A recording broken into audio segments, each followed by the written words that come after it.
C'est une rétention administrative avec des gens qui sont en otage. Gaza, des gens qui sont en otage. Vous savez où ils sont. On ne peut pas sortir de Gaza. Il est dans quelle rétention administrative, Kfir Bibas? Ils doivent goutte à goutte de l'eau. Vous venez de comparer des gens qui sont... Ariane Hanemoanis démonte la propagande de l'avocat Patrick Gluckman. L'étudiante militante des droits de l'homme Ariane Hanemoanis était invitée sur le plateau de BFM TV afin de débattre sur le mouvement de masse des étudiants français en soutien au peuple palestinien dans plusieurs universités du pays. Des rassemblements inacceptables et antisémites selon l'avocat Raphaël Gluckman, fervent soutien de l'occupation israélienne, qui n'hésite pas à prendre à partie Ariane Hanemoanis. Des intimidations qui, comme vous allez le voir, ne vont faire aucun effet face au courage et la détermination de la jeune étudiante militante des droits de l'homme.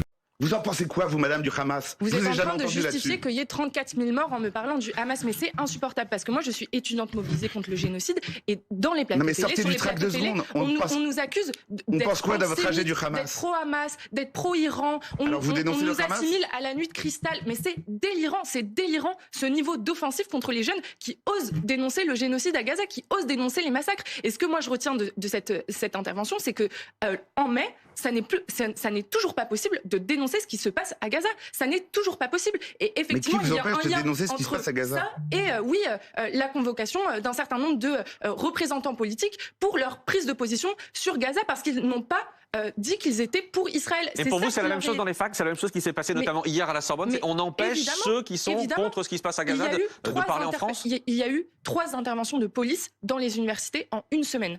Je ne sais pas si vous vous rendez compte, c'est un précédent énorme. La police n'a pas le droit de rentrer dans les universités.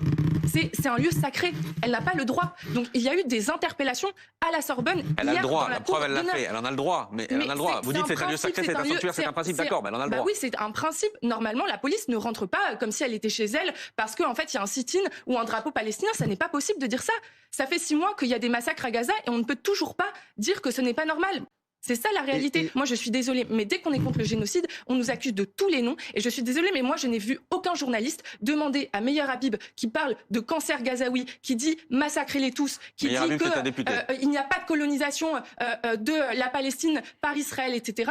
Personne ne lui demande des comptes. Et moi, je dois rendre des comptes si je suis pro-Hamas, pro-Iran, uniquement parce que j'ai brandi le drapeau palestinien dans mon université, parce que je ne peux pas rester silencieuse face à ce qui est en train de se passer et que mes gouvernements sont complices de ces massacres-là. Et ça n'est pas normal. On va comprendre au bout de combien de jours vous allez commencer par dire que peut-être ces otages, vous voyez, je ne parle pas de Netanyahou, je parle pas de ces otages. Madame, s'il vous plaît, est-ce que vous pouvez demander qu'ils rentrent chez eux? Je suis pour la libération des civils israéliens à Gaza, mais ils sont otages.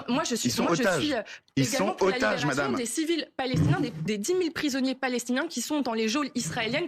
Pour certains, pour plusieurs milliers d'entre eux, ils sont détenus. Ça vous gêne pas de faire cette comparaison? Tous, sans aucune condamnation. Non, il y a des détentions administratives. Il y a des détentions administratives. On peut être retenu dans les prisons israéliennes sans aucune accusation. J'entends ce que je veux simplement. Attendez, s'il vous plaît. Pardon, excusez-moi, c'est trop important. Je sais que vous venez de comparer des gens retenus dans une situation qu'on connaît, c'est une rétention administrative, avec des gens qui sont en otage. Gaza, des gens qui sont en otage. Vous savez où ils sont. On ne peut pas sortir de Gaza.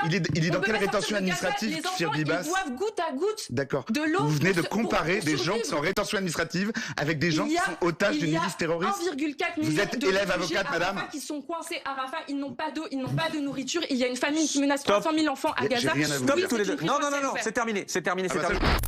Et vous, que pensez-vous de l'intervention d'Ariane Hanemoanis face à l'avocat pro-israélien Raphaël Gluckman?